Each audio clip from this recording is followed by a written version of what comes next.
Hey everyone, welcome back to the Mind X Muscle podcast. It's Nikki. And Eleanor.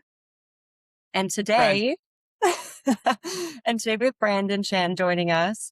So Brandon is the head coach of Camp Evolution, if you don't already know, which he's built an incredible team and helped athletes earn 8 IFBB Pro Cards so far and counting, which is an awesome accomplishment. Thank you. He's also the co-owner of Aceware. And if no one has ever heard of Aceware, they are a competition board short brand, and it's now becoming the go-to for stepping on stage. It really is Especially becoming in so, Canada. yeah. In Canada for sure. Oh, yeah. One day everywhere. One day everywhere. One day everywhere. Well, we start small and then continue to slowly build, right? And I think that's kind of how I've done it for both businesses, right? Because if we try to grow way too quickly, like things always slip through the cracks, right? So everything is always step by step. That's way better. And then on top of that, we're going to dive into his coaching, what it takes to build successful athletes, balancing business with competing, his thoughts on his past season and his, future seasons. And then on top of all things business and coaching, Brandon is a men's physique competitor himself. So we're just going to dive right in.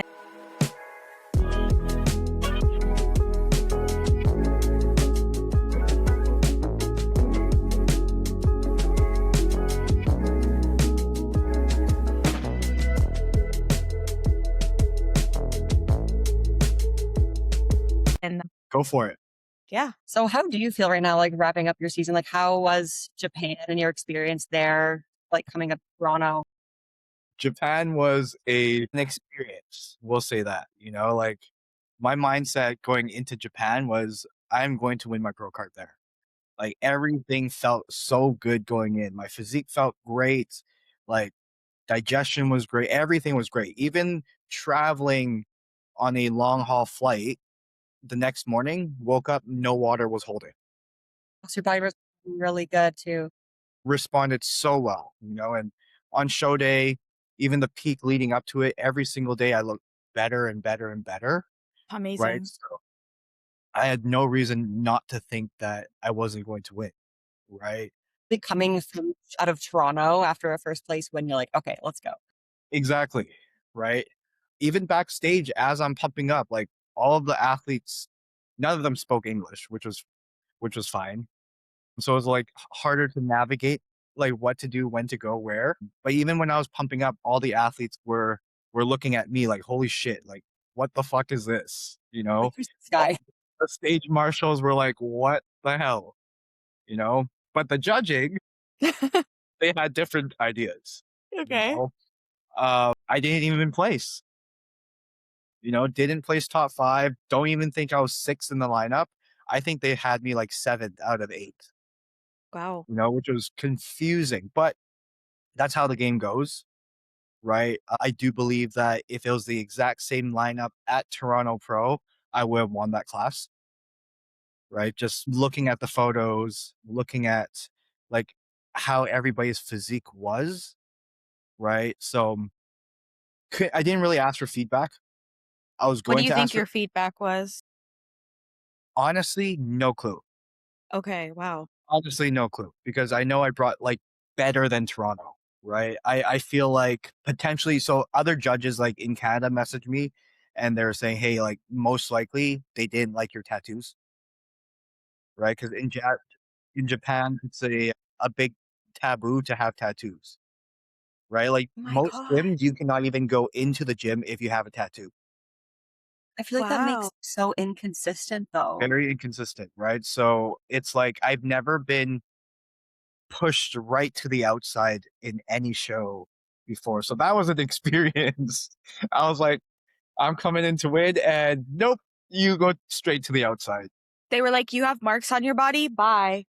Literally, right? Now, of course, like that's just me speculating what the reason was, right? I have no clue what the reason was. I feel like even looking at the photos, like I'll even send it to you later. I Curious. easily had the best back in the lineup. Right? You don't have the best back and end up second last. Show is one from the back, right? Yes, exactly. Right. So They didn't think so that photos, big. Really. It maybe yeah, just that day was not a good one, right?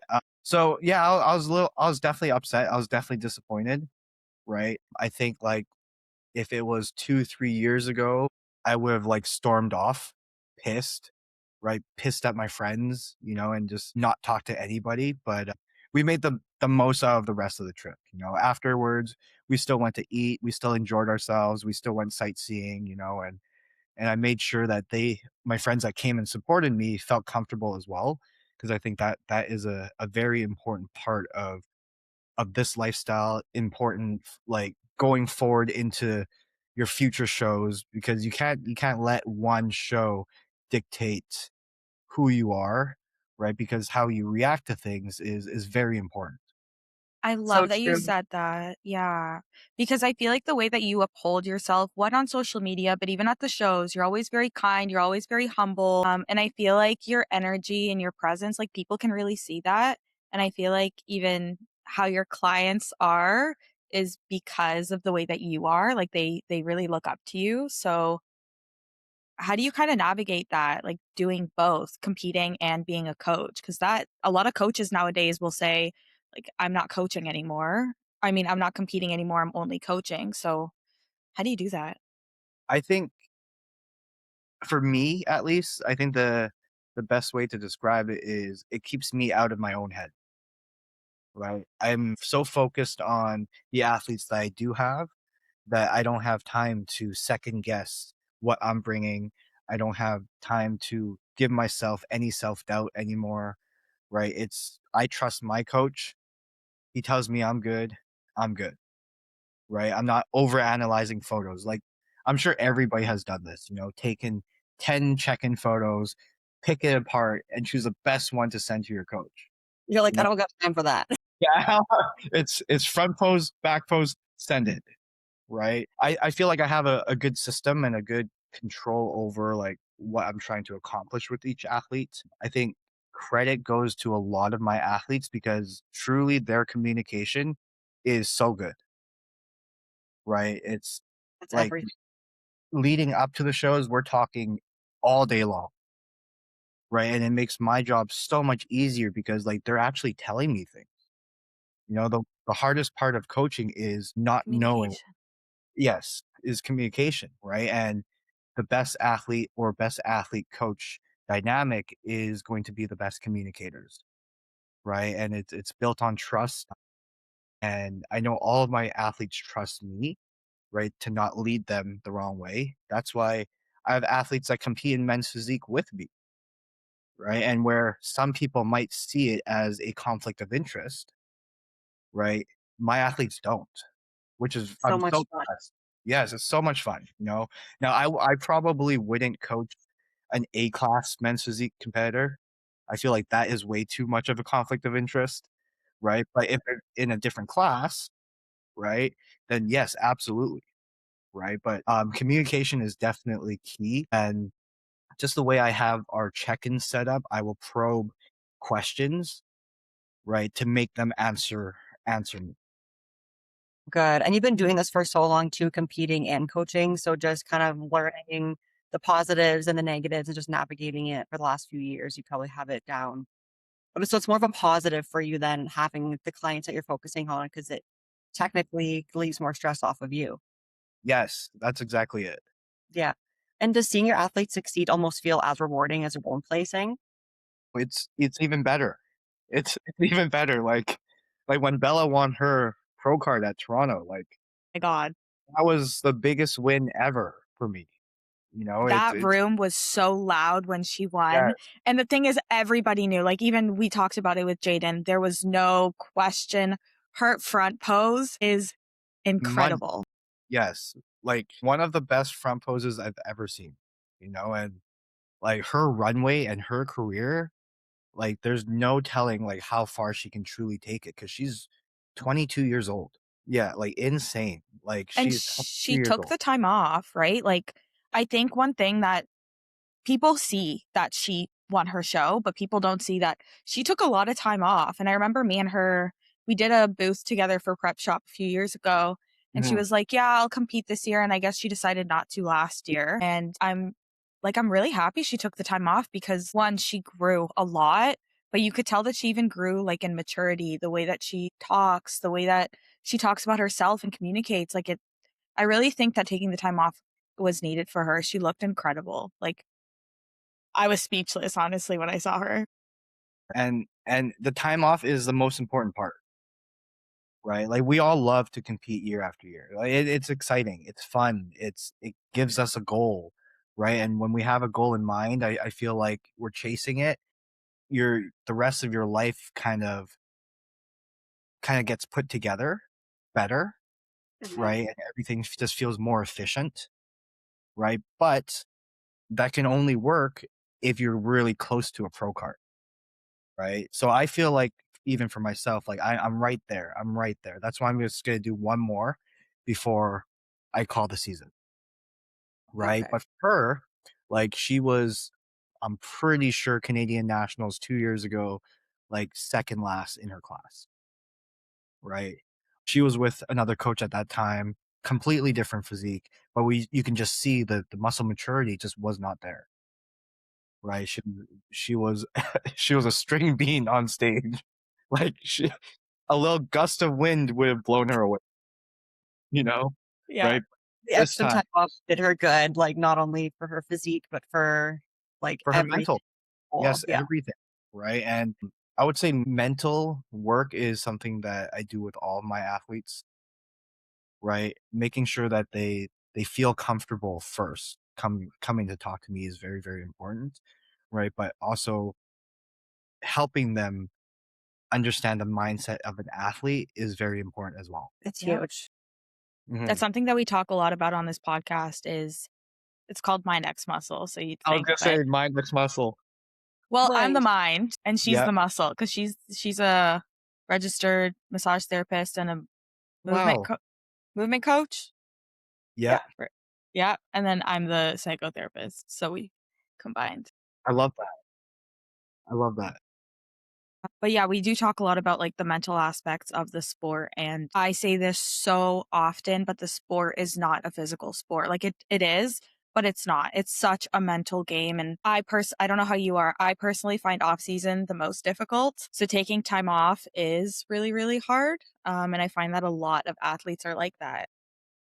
I think you're not wrong, right? I do think it's a lot harder for females to take the time off than it is for males to take the time off. You know, like in a male off season, we're always all of our friends are saying, "Wow, we're getting so big, you're getting so strong, you're looking better, you're looking huge," right? But you tell a girl that you're looking huge, you're looking big, like how is that gonna help? They're like, mini cut, please." You know, so I instantly, oh shit, I am fat. I am fat. I need to lose weight right now, right? So No, yeah. For right, purpose. it's the wording in everything, right?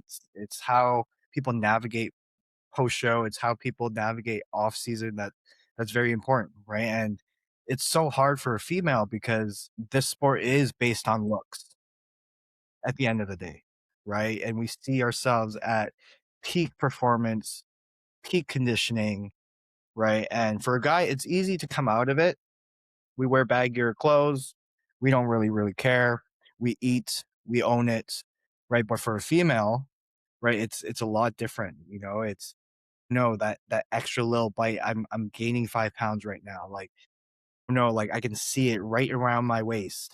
You know, like now I'm not comfortable with my skin, right? But understanding that growing, right, takes time, right, and we have to slowly put on body fat, right, to build that muscle that's needed, right? And the female athletes that aren't afraid to do that really do well, right? So, like Tamara, Tamara she turned pro last year naturally. She looks Right. fantastic too.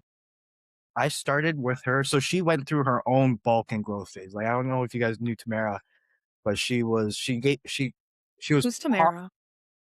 Tamara Dawn, dark sport athlete. Wellness We girl. this, yes, two show pro. Yes, I remember. I remember So her. for her, like she did the growing herself and she loved it. She was online. People loved her on social media because of her size, right? So she did that growth phase and She used to power lift on her own, you know? When we started, she was almost 190 pounds and she's shorter than me. You know, Wow. we had to go through 3 cuts just to get her into prep. Wow. You know, we pulled off 20 pounds because you go 190, pull off 20 pounds, you're still 170, you know, and she's like 5'4" at best, right? So it took a few cycles of a grow, like a reverse and a cut and a reverse and a cut. She literally went through a full 14 months of a prep where she didn't miss anything. Like I don't even think she realized she was in prep because she was just, okay, I'm just gonna follow the plan, right? But she had that muscle mass, she had that base that she already needed, that I didn't have to work with, right? She already created it herself. I just had to get her lead. Right. So that's an example of an athlete who was not afraid to bulk, right? And she did on her own. I did not coach her through that. She did not have a coach through that, right? But she did have social media support where they loved her physique, right? She was probably one of the original like muscle mommies or what you want to call online. Yeah. Right? Like they're not all the same. Like some females do thrive in that setting and in that body type too. Like they love it, which I love to Mm, see too, because that's like brings so much more positivity and shows people like it's okay to hold on a little bit more weight and like love this process and just be a bit heavier. Like who cares? But I also like too that because some people need a show date or like a prep or a show in mind in order to like follow the plan 100% and like have the goal. But you guys were like, okay, it's gonna be impossible. Like going through one prep, we won't even get to where we need to be. So we have to do this a few times. And she probably fell in love with that process. And then boom, she succeeded after like that time that you guys have taken. mhm, Really good. exactly. And not to mention too, like that external validation from social media, right? Like if you're being told like, wow, I love that you're a muscle mommy, right? If you're being told that, obviously you're like, okay, I gotta keep going. I gotta, Keep going. Exactly. you Wow. know? I'm being called the quad queen. Like, yes, I'm going to continue to build, you know? Yeah, Right? especially in a society where everyone's like complimenting smaller and leaner, and people will usually only get compliments more in prep. So it's nice to see that too. Yes. And probably for you too, like when you're prepping, you probably get a lot more clients because people are seeing the fact that you can do the work, they can do the work, and you can do the work while also prepping other people. So you kind Yep. of, it's like you fall into the spiral sometimes, but Yes. it's good that you have another coach to kind of tell you like, hey, it's time to take a step back, or like we need to take a few steps forward. Absolutely. If I can prep all the time, I would. I'm one of those people, you know, like Me and you are the I same. know, We're I the know. same. I'm just saying you're probably the exact same way. Yeah. Right? Taking time off is poor Jaden. Poor I Jaden. know, I know. Right. But Yeah. we need to be reeled back, right? We love this, right? And that's why we love doing it and why we want to keep going. But at one point, is it detrimental to ourselves if we continue to go, right? So like that was my dilemma. Honestly, I'm not afraid to share this with my own prep, right? Because I've been I've been on gear for since like 3rd week of December. Wow. Okay. Yeah, so I've been blasting right into a growth phase, right into a prep, right? Hit Toronto. I don't even know how many months that is, 6.5 months. And then going to Japan. That was an extra 2 weeks. I'm pretty sure that's like 7 months. And now going into North Americans another 9, 10 weeks. Like, yeah, am I worried about health? Absolutely. Right. But my blood work has consistently come back fine. Right. So another 9 weeks, me and my coach decided it'll be okay. Right. But it is in the back of my head, like, shit, like, I've never done a 10-month cycle. And when you Yeah, you're head, taking those precautions. Like, okay, I'm still gonna get my blood work done though. You're not just being like, yes. I'm just gonna keep pushing and then I'll just figure it out later. Because what if your body tends to not respond a week before the show, and then you're like, oh shit. Exactly. Now I push for no reason, right? I do make sure I take all of my supplements that I need, right? Like religiously. And I think that's a big reason why like my body has remained healthy, right? But yeah, it's the push that we're talking about. This next 9 weeks is that push. right? And I really sat with myself for not enough time to be honest to make that decision. Yeah. But I knew I wasn't gonna end my season on a That. loss in Japan. Like there's no way that would destroy me. You know, like I'm one person who like does feed off emotion, right? I feed off my athletes' emotions. I feed off of how I feel, right? And yeah, I was definitely bummed. And if you go into a reverse, into an off season feeling bummed, that reverse is not gonna feel great. It's not gonna be good. Like I'm definitely gonna start reaching for food if I don't have that goal. You know, it's very easy to fall into that trap. But see, Definitely. the difference would be is if your feedback was like get bigger, then that would motivate you to be like, hey, now I gotta be perfect. But you don't have a Yeah, goal. It's just, hey, yeah, maybe they don't like my tattoos. clearly. Right. And it was It's yeah, I tried to ask for feedback and it was almost like they didn't want to give me feedback. your They just tattoos. it might be, but it was like I asked for feedback after the show and they're just like, we're not giving feedback, maybe after the pro show. I'm just like, that's not how it works, man. Like our show is done. Like, give me the feedback. And after the pro show, there's gonna be so many other athletes to join the It was off 4 hours season. later. So I'm like, you know what? Like, I'm not making my friends wait. Like, let's just go enjoy the rest of Japan. You know, like I'm gonna chalk this up as a loss, move on. Like I know this will never happen again.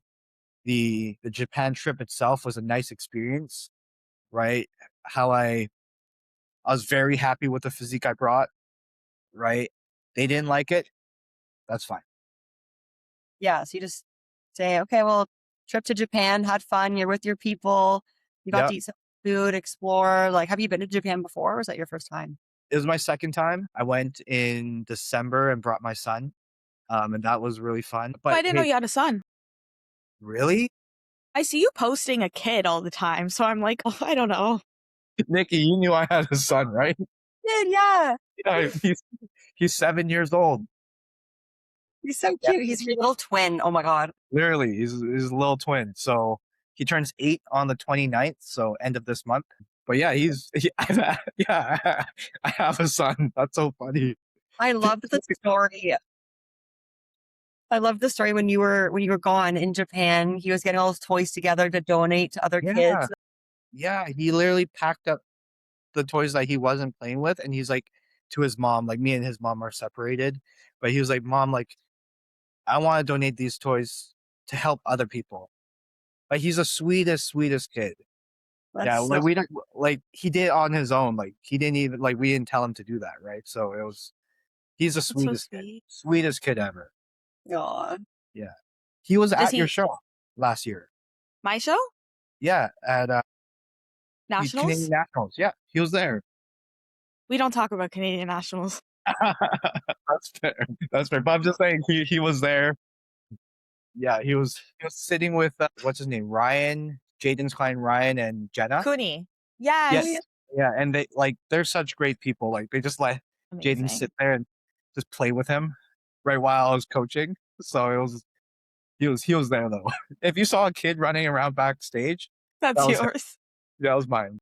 So funny. I was so in that zone on that at that show. I was blackout. Like No, I I don't know. know what And happened. you brought a phenomenal physique. Thank you. Right? Yeah, like I'll stand by that. Right. Thank you. You never know what happens with judging, right? But I thought you brought a phenomenal physique. Like watching your prep leading up to Canadian Nationals, I was talking to Jay. Like I talk to Jay every day almost. I know. Right? Like we're great friends. But yeah, I know how that feels because I just felt it. I know. Right. I mean, So Eleanor's nationals experience was exactly like your Japan experience. literally, I literally. did get my feedback though, and it's just so funny to me because the week before we talked about this on the podcast, but the week before I got told I needed to bring a more fuller look in my glutes. And then nationals, they were like, your ass is too big. Jaden's like, what? It's just so frustrating. Was it the same head judge or no? I know Rudy was the judge for Yeah, Canadian Nationals, but it was Rudy. Yeah. for both He, shows? Tammy for Legends. See, I like Tammy's judging a lot. right? I'll just leave it at that. I'm not gonna say anything bad. I loved Tammy's judging. It was Yeah, great at Legends. yeah, But she's anyways, that too. we kind of we could go through a few of the questions that we got asked too. I think that'll lead us into a lot because we got a ton. People like me. Yes, yes, a lot. Okay, I think the first one, we kind of spoke a little bit about this, but how are you able to manage traveling so much while coaching? Good question. Because like honestly, I don't know either. With your phone and the laptop in hand, anything is possible. Literally, right? So obviously, obviously I'm tired. I'm not gonna say I'm not tired. This last 2 weeks from Toronto, 2 more weeks right into Japan, fly into Vancouver, land at 2, and then get questioned by border agents and stuck at customs 2 hours. Yeah, man, like they always stop me when I come back to Canada. It's so annoying. But anyways, I never have anything, and then they just let me go, right? Time But then consuming. yeah, it's exactly time consuming. I'm like, yo, I need to repack. I need to do laundry. I need to do this. I need to see my son. I want to see my mom. I brought them treats. I got to visit them.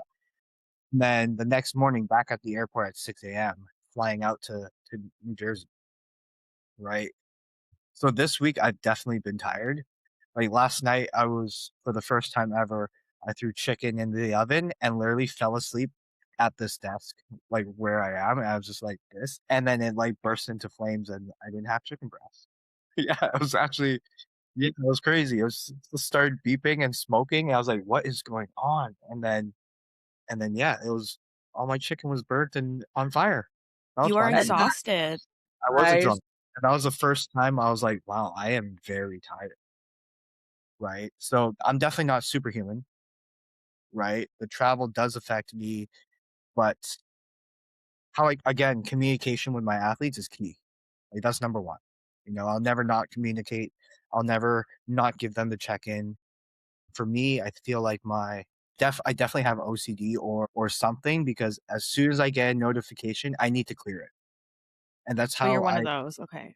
absolutely right. I feel like that's honestly how I built the team that I've built. That's how I built the business that I've built is all my athletes know like I don't wait to get back to them. And they love it. Right? And they feel supported at all times. Right. So as long as I have that taken care of, right, everything kind of just falls into play. that's Right. good. Always in the back of your mind, like, okay, I have this to do, and you can't do the next thing until you take care of that. I know what that's like. Exactly.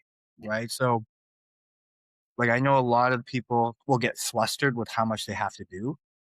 Right. But they only get flustered when they start going from doing one thing, then getting distracted and doing another thing, and then doing another thing, and then realize they don't have anything done, right? For me, I'm like, okay, my athletes check in from this time to this time.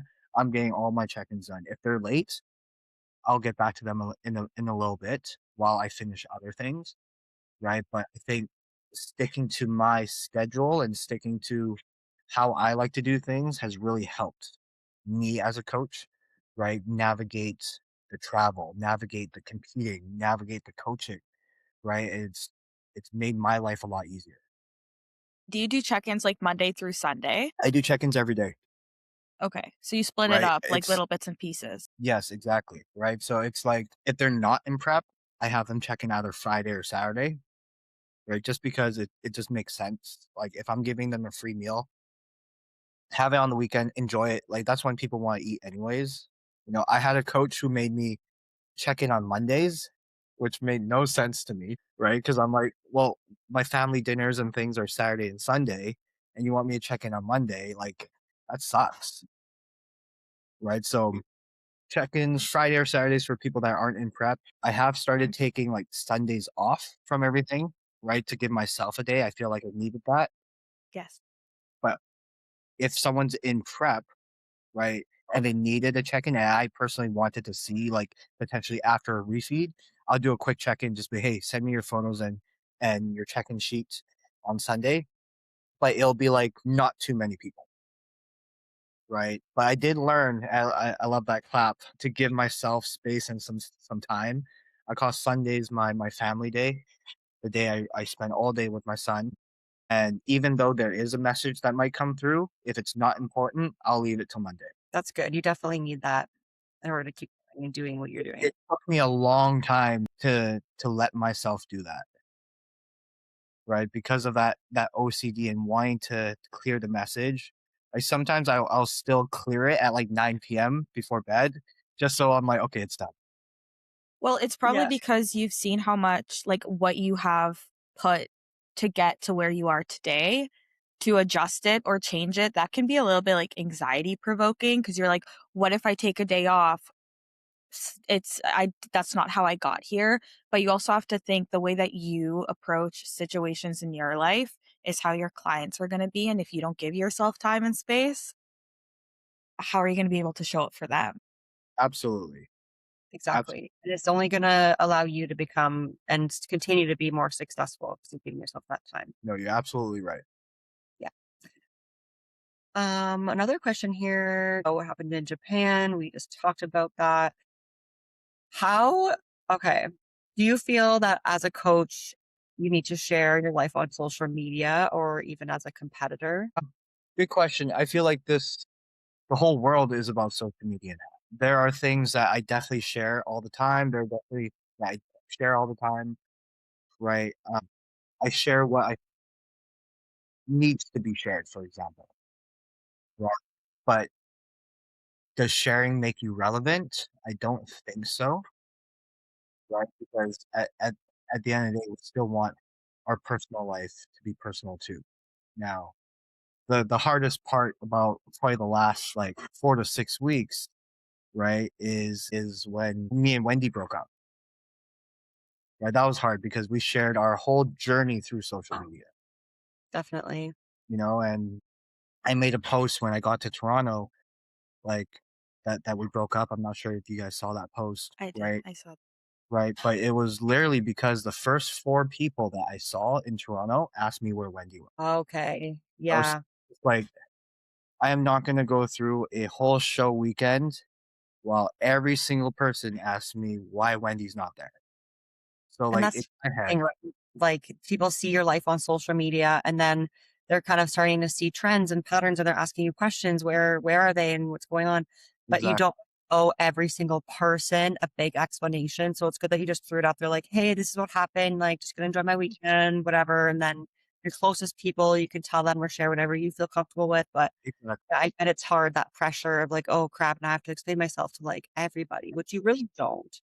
We don't, but then it's like I'm not saying people are nosy, but, like, they're invested, right? They're only invested because of what, we were sharing, Yeah, What you which were I sharing, but also, like, you guys went through something that not a lot of people will share online. Like, that's a very difficult situation, and you guys went through that together. But I think you guys expressing your story and how you are grieving that is probably helping a lot of other people too who have probably experienced very similar thing. No, definitely, right? And, like, when it first happened, I was actually so surprised with how many people have reached out to me and her saying that they know people that it's happened to, right? I didn't think it was as common as it was, and that kinda gave us a little bit of peace, right? Knowing that there's everybody or not everybody, but more people that have experienced this and, like, competitors that have experienced this, yeah. like, competitor moms, that have reached out and saying, "Hey, like, just wanted you to know, like, this actually happened to me as well," right? And just giving us comfort, just messages of comfort because they're the only ones that truly know, like, how that feels, right? So 100%. And that's why I think there is like, that people say there are a bit negatives to sharing on social media. But in this example, like, this is a very positive reason of sharing some stuff that you guys have shared because you guys are very like trustful people and you have a lot of people in your corner. And then sharing this has other people seeing this who's went through these similar situations. Like, holy shit, like I'm not alone. And you can connect on that and people can come to you guys and be like, hey, like I've been meaning to talk to somebody about this, or I can relate to you or whatever. yes. I think sharing is it helps people get over things too. Yeah. right? So it's hard to say if it's good or bad, right? But I go off a lot on intuition and how I feel at that time, Yep. And if it right? makes you feel good and you get positive feedback and it only creates positive outcomes, then have Yeah. at her. There's no right or wrong answer at the end of the day. 100%. And I think just I've learned that the more you post on social media, people are very invested in your life and your journey, which is great. But sometimes there's certain things where I felt, at least this year, I felt like I don't have to post everything. I don't owe anybody anything. And those that reach out, I will gladly share. I'm very open. I'm not scared. But I feel like nowadays, just posting everything and sometimes getting other people involved in my posts, I just don't want anyone to think or assume things. So Yes. sometimes, like you said, like putting it out there makes it very clear. I like that at your end of your post that you posted in Toronto, you kind of just said, like, don't ask me any Yeah, questions, just like give us the space. And I like that because you were sharing what you felt comfortable with. And if anybody overstepped that, that's on them, not on you. Undaunted Attire is a one-of-a-kind athletic wear made for comfort, movement, and confidence. Gear that stays secure, feels good, and lets you focus on your training, not your clothing. Designed for the people who show up, stay consistent, and keep moving forward. Undaunted Attire for the fearless. Use code Nikki or Eleanor at checkout. no, absolutely. And I was very lucky that like as soon as I posted that, no one asked. And it was the most stress-free going into Toronto because I would probably lose it going into Toronto if every single person asked me. And I was just like, oh, she's good. She just stayed home this one. She couldn't make it, over and over and over, Yeah. And it's your show weekend. You have yourself to focus on and keeping cortisol low. Exactly. So I'm actually really curious. We didn't really talk too much about this. Obviously, you have natural and you have enhanced athletes. Are there any peds that you don't feel comfortable using on females? Probably a lot, to be honest. Like a lot. Like for females, they're really, in my opinion, there shouldn't be that many choices that you can choose from. So true. Right? It's if there's no history of cancer, I think growth hormone is great. I think Anavar at low doses are great. You know, I'm not the biggest fan of Ostarine. I'm not the biggest fan of SARMs. Peptides, I am a big fan of, right? Things that don't virilize a female. Okay. I'm very blessed that I don't think I've ever changed the voice of any female athlete that I've ever had on PEDs. It's Right. amazing. Love to hear it. That is like the main because like that would hurt me, like I don't want to do that. No, it's not worth it. I'm not one of those coaches that will say, okay, this is what it takes to win. You're gonna do it, and then have them regret 5 years down the road when they don't compete anymore and they have the lowest voice on earth. It just does not make sense. I tend to stay away from harsh AIs, right? So aromatase inhibitors like Letro. I don't some coaches use it, right? I've never heard of it. Really? It's some I've big honestly name. never heard of that either. Really? Yeah. I've heard of Novadex and Yeah, Arimidex. Aromadex. Yes. Yeah. Arimidex I probably wouldn't use for a female, right? But like Letro is like you guys can research what Letro does, but I know coaches use Letro, and that's something I would never use. It'll literally crash and tank estrogen to zero. Geez. A guy will use it if they start developing a little bit of gyno, right? And if you use a Letro pill, it will literally shut down that receptor and the gyno's gone. Right. Wow. Well, it's very strong. Very strong. And like the medical use for Letro is for breast cancer. Well, that Yeah. makes so much sense. Yes. Right. So it's like, are we supposed to use Letro for a bikini athlete trying to get lean? Like, come on. Diet harder, do a little bit more cardio. Like, we don't need to be using things that crash estrogen. Right. I like But that you said that you have that limit to like my goal is to like that's something you're proud of is that you haven't changed the voice of your female competitors, which is good. And I remember you saying like something in your coaching, your communication is like very on point, and you probably don't be like, oh, like let me know if you find me any changes. Like you're asking, you're checking in, and your girls are like also knowing, okay, I'm checking in with these side effects and seeing if anything's coming. Like they're very in tune with their bodies because of how you got into it versus like, oh, this happened. Well, they didn't tell me this was going on, but you already set the standard. Like you let me know and make sure you're in tune with what's going on and with these changes. Yes. Like I have one athlete who competed at Toronto, right? And we tried Anavar, and within a day her voice was cracking. I'm like, no, it's out. Right. She tried at Austrian within a day, voice was cracking, it's out. And she Wow. literally prepped going into Toronto pretty much natural. Like she used a little bit of Clen, right? A little bit of like T3, T4, right? But like enhancements wise, she didn't use anything and she crushed it. Yeah. Was Some this her girls are first time sorry. are Was this saying her some first time using? Like enhancements? No, she was with another coach who pushed enhancements on her before, Uh, right? And she noticed things and that's why she left him. Right. And when we were going into prep, I've always suggested, hey, we can try it to see how it works. Right. But you have to let me know, like, if this happens, I have most of my athletes use voice pitch analyzers, yeah, that's what I did. right? Just to be safe, especially the females that don't just blindly choose to use PEDs and just say, fuck it, I'm just going to do it. Right. And then regret it later again.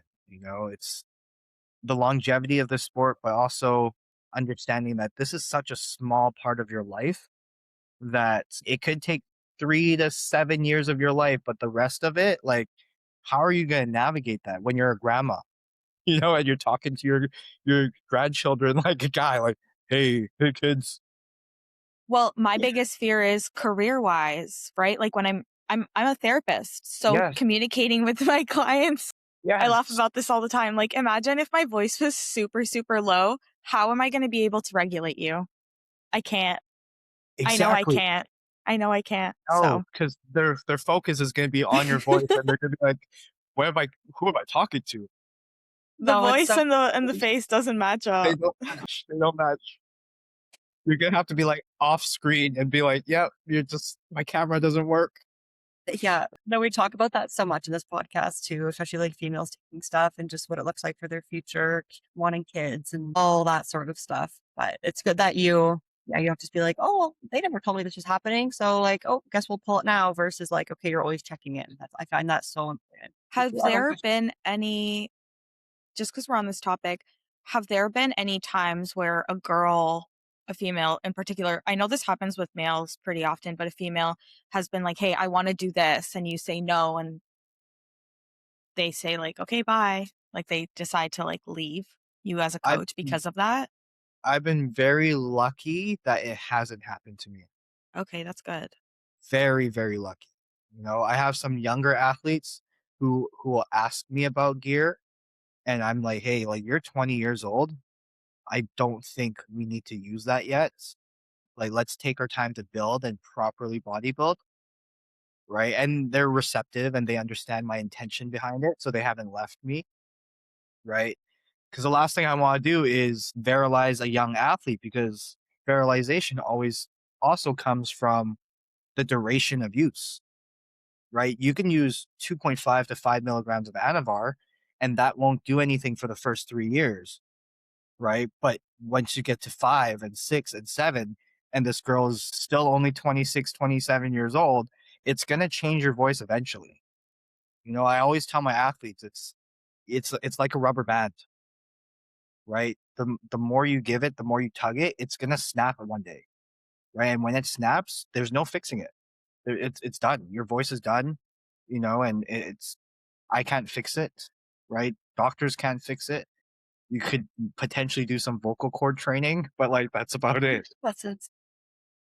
right? But I'm very lucky that my athletes are receptive and they know that I try to keep them healthy as much as possible. And like honestly, if they choose to go somewhere else, then that's okay with me, right? Because my morals, Like how I coach is more important than just winning.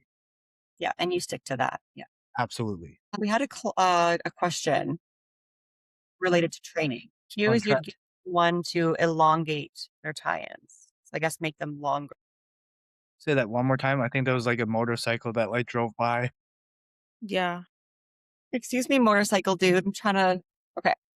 Trying to do Tie-ins. podcasts. Trying to get some cues on how to elongate tie-ins. I guess make them longer. Good question. I think exercise selection is very, very important, right? Like, again, communication.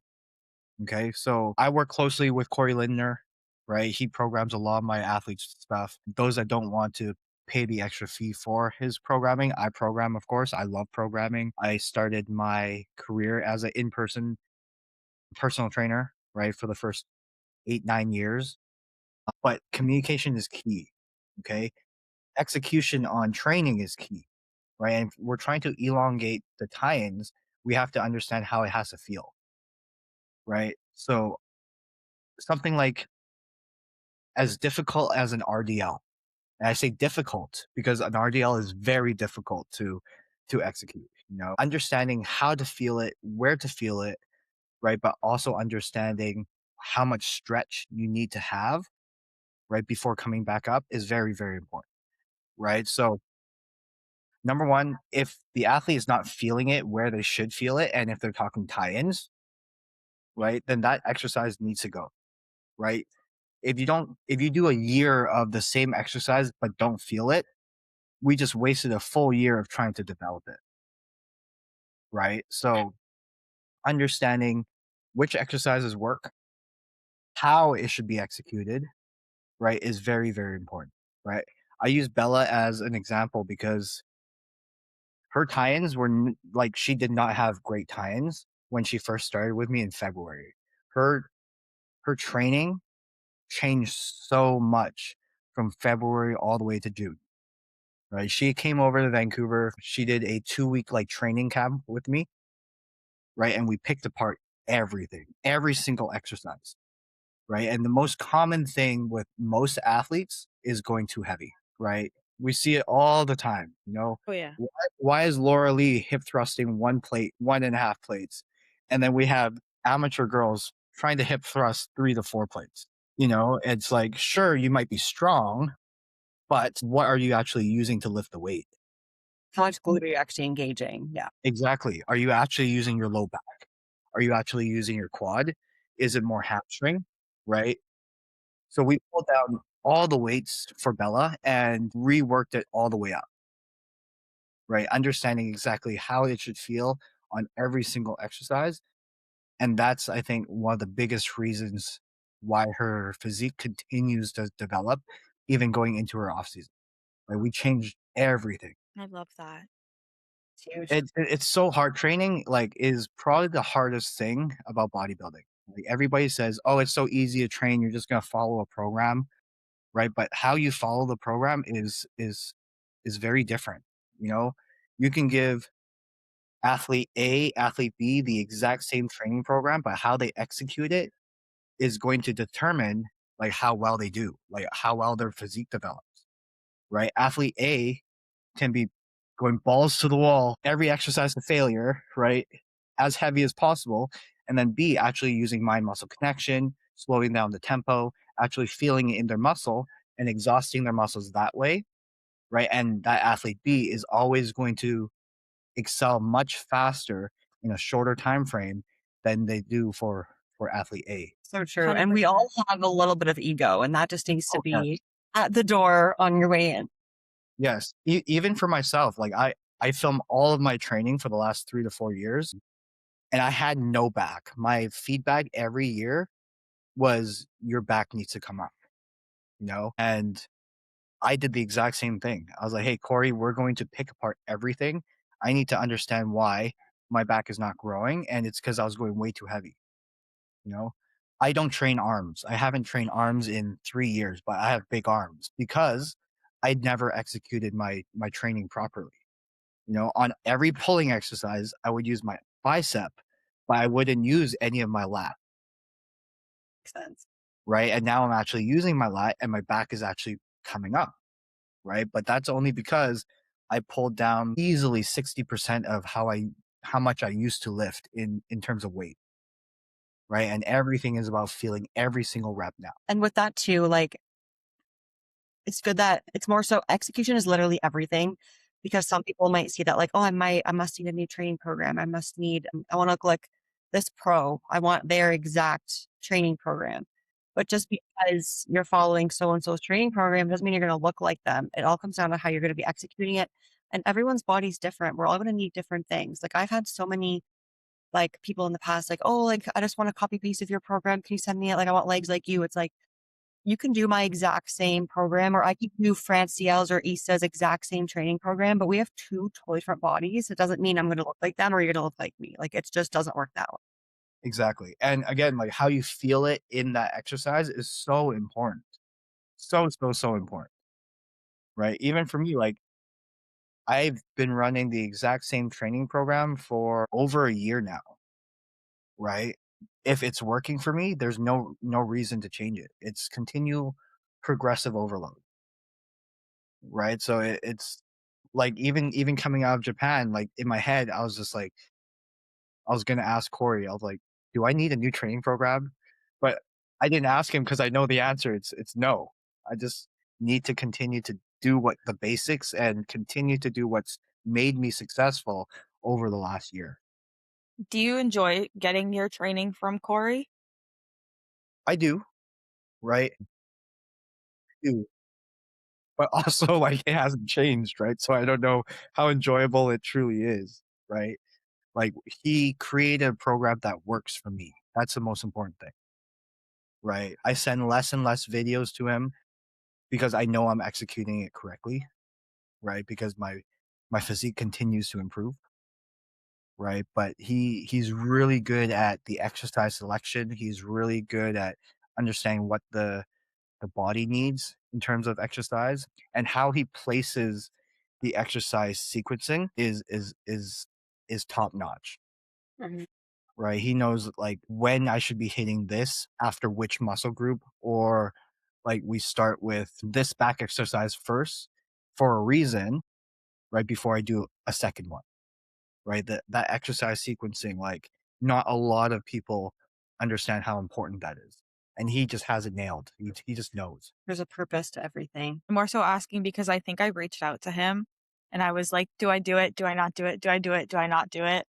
Me and Jay were talking about it, but I think it I think it's great to have second eyes, right? Because for me, like I don't know everything in the industry, right? And as a coach, I think it's very important to always believe that. Like there's someone out there that is better than you in some capacity, right? And I think that's why my athletes love me is because I'm not afraid to admit that. You know, so when we add a second pair of eyes, right, it's for their benefit, right? I love programming, but I will admit Corey knows more, right? So why not add him, right? If our goal is eventual pro card, if our goal is to continue to get better, why not, right? And Corey really isn't that expensive, right? He has like a monthly option, but what I have my athletes do is kind of like a one-time training program, right? So there's no like monthly fee; they just pay a one-time cost, and then they have the programming, and then they can still send me and Corey their training videos. smart. Perfect. I like Okay. this.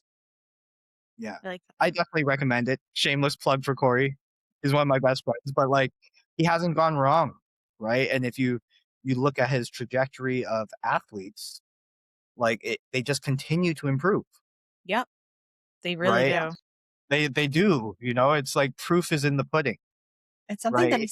specializes in, and like it's an Yes, investment in your own progress, and you're leaving no stone unturned for the goal that you want. So right. And like the athletes that really want to succeed is at least that are on my team, like they ask me like, do I need Corey? Right. I'm like, yes, right. A second pair of eyes never hurts. yeah, You're like, yeah, definitely. everybody needs a Corey. Yeah, literally everybody does. Yeah.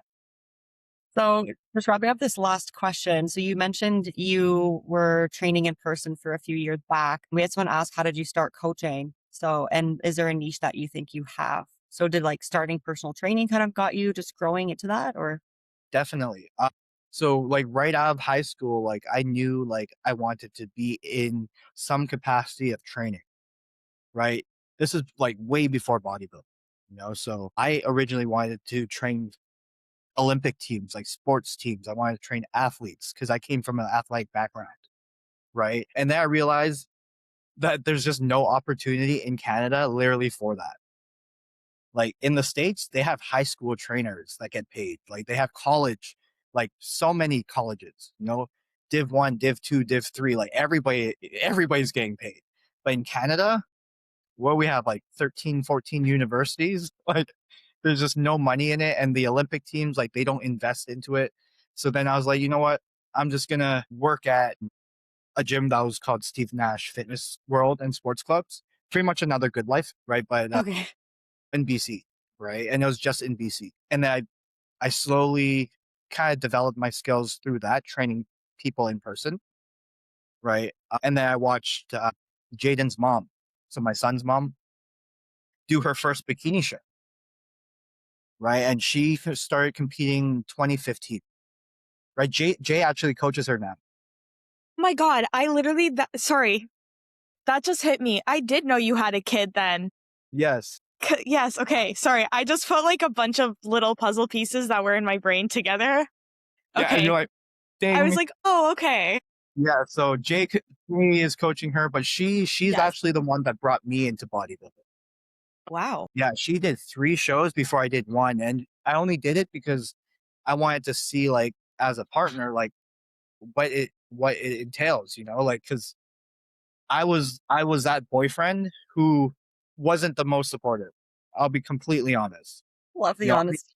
I didn't understand, like, what she was doing, you know? I didn't understand why she was doing it, right? I love the competitive nature that she had, right? But I didn't understand it because I didn't live it. I didn't experience it.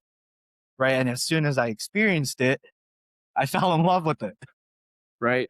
And that's kind of how I started coaching. Right. I was one of those do one show, coach a person type Oh, of coach. Yes, that's how I started.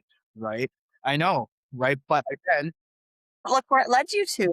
yes, exactly. If I didn't give myself that chance and opportunity, I would not be here today. Right. So I know there's so much like smack talk about people doing a show and then coaching someone else. Right.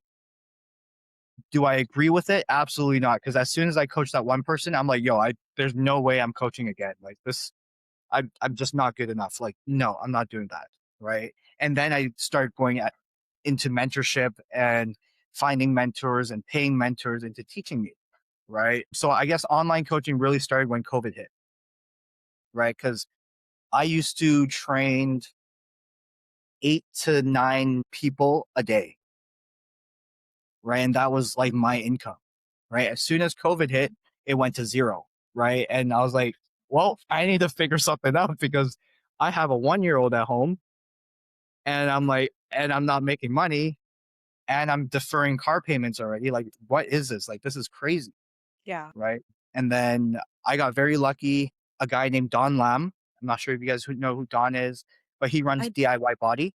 yeah, So I've DIY heard of him bodies before. in Kamloops, and he was one of the first people who was like online coaching, right? He had his own team, right? It was just him, right? And then he hired me and another female, right? And within the first 2 weeks, like I don't know what happened, but I was loaded with 30 clients online, like in 2 weeks.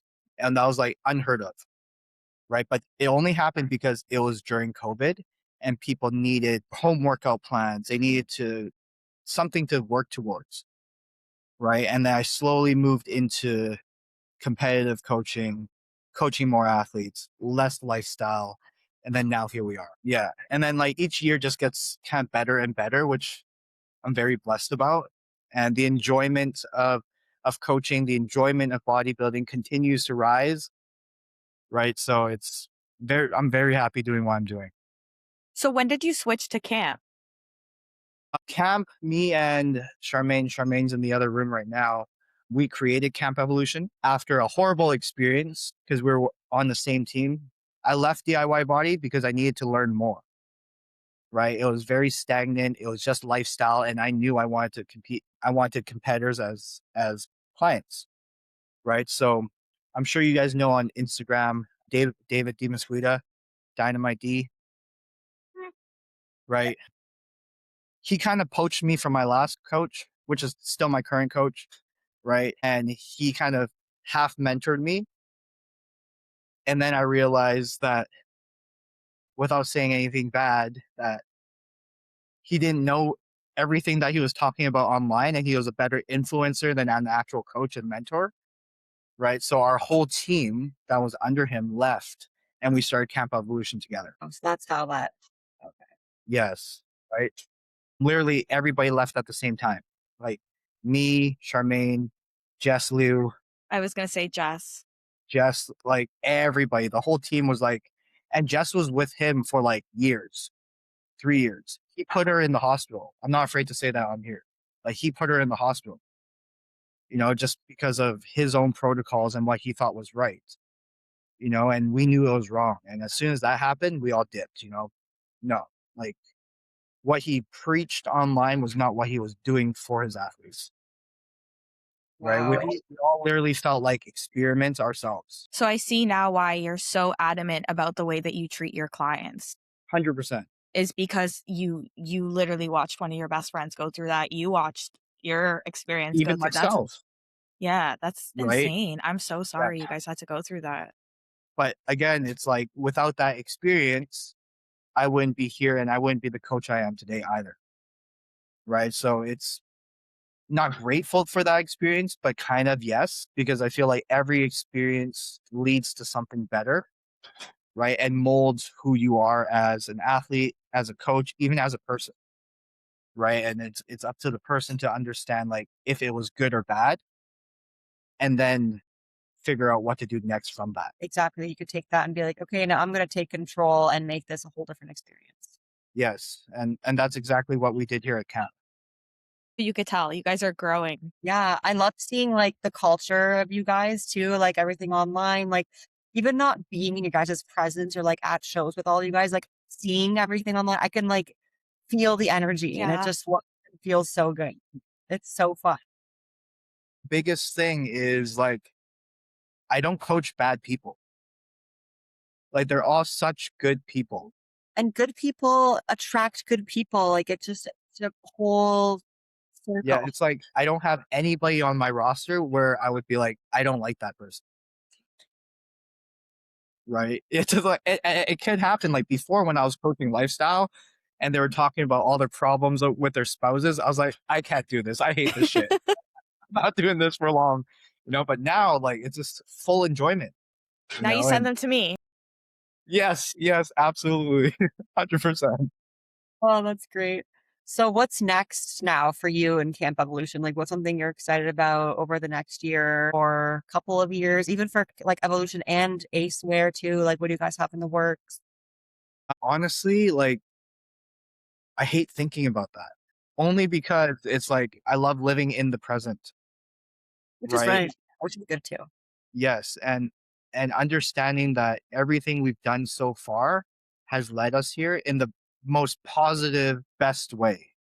Right? So is there anything we want to change? Is there anything we're looking forward to?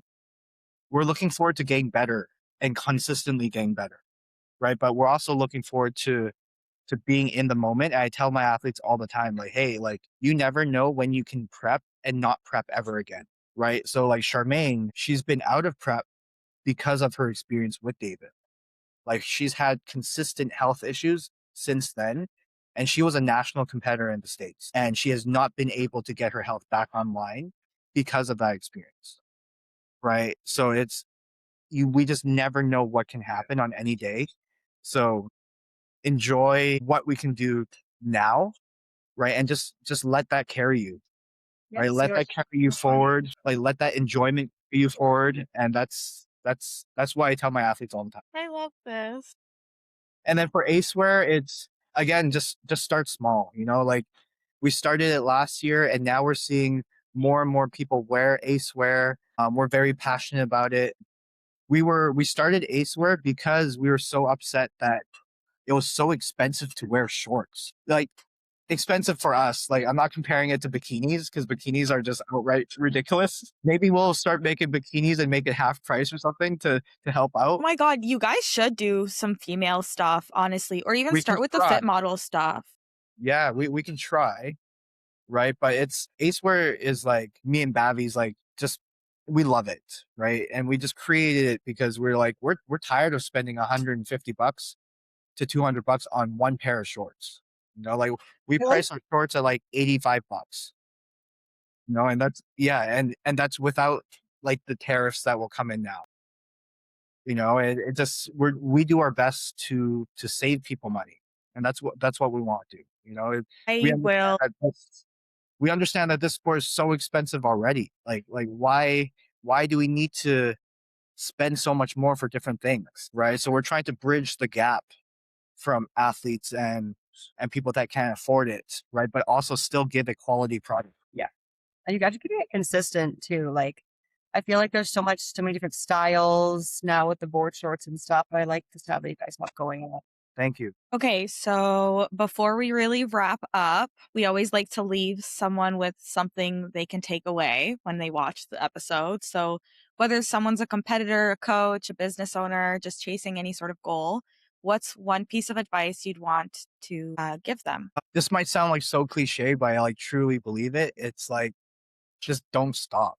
You know, if you truly love what you do, if you truly are passionate about it, you won't let setbacks, you won't let losses affect what you want to accomplish. You know, I feel like everybody, as soon as they don't get what they want, they freeze and stop, right? That's not love. That's not passion, right? If you truly love it, that setback, that loss should propel you forward, you know?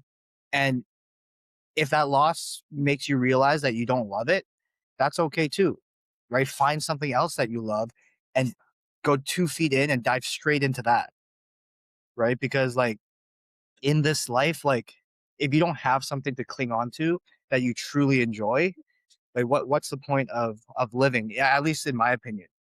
You know, I think everybody needs to have a passion. Everybody needs to have a love that they love doing, right? Or else you see so many people that are depressed because they don't have this to hold on to, right? So that's 100%. something that that's my advice to people watching.